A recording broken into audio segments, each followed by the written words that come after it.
అధికారిక బదిలీ తప్ప అధికారాలన్నీ బదిలీ అయిపోయినాయి. ఇప్పుడు చంద్రబాబు గారు ఒక రకంగా గౌరవ ముఖ్యమంత్రిగా ఉన్నారు. కార్యకలాపాలు నడుపుతున్నది లోకేష్ గారే. అన్ని శాఖల వ్యవహారము ఆయనే చూస్తున్నారు. చంద్రబాబు నాయుడు గారు జస్ట్ ఒక సలహాలు ఇచ్చేటటువంటి పరిస్థితుల్లో ఉన్నారు. ఇది ప్రాక్టికల్‌గా అందరూ చూస్తున్నారు. పార్టీ యాక్టివిటీ అంతే.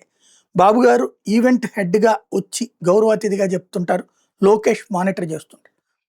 ఇప్పుడు తాజాగా జరిగినటువంటి ఏది మొన్న దావోస్ మీటింగు అంతే ఉంది. ఇప్పుడు లేటెస్ట్‌గా పార్లమెంటు సభ్యులతో మీటింగ్.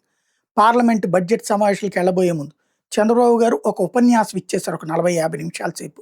ఆ తర్వాత ఆయన వెళ్ళిపోయారు. లోకేష్ 2:30 గంటల పాటు వాళ్ళతో భేటీ అయ్యారు. ఏ అంశాలు ఎలా ఎలా చూడాలి ఏంటి, అట్లాగే వాళ్ళకి సంబంధించిన సమస్యలు అవి విన్నారు.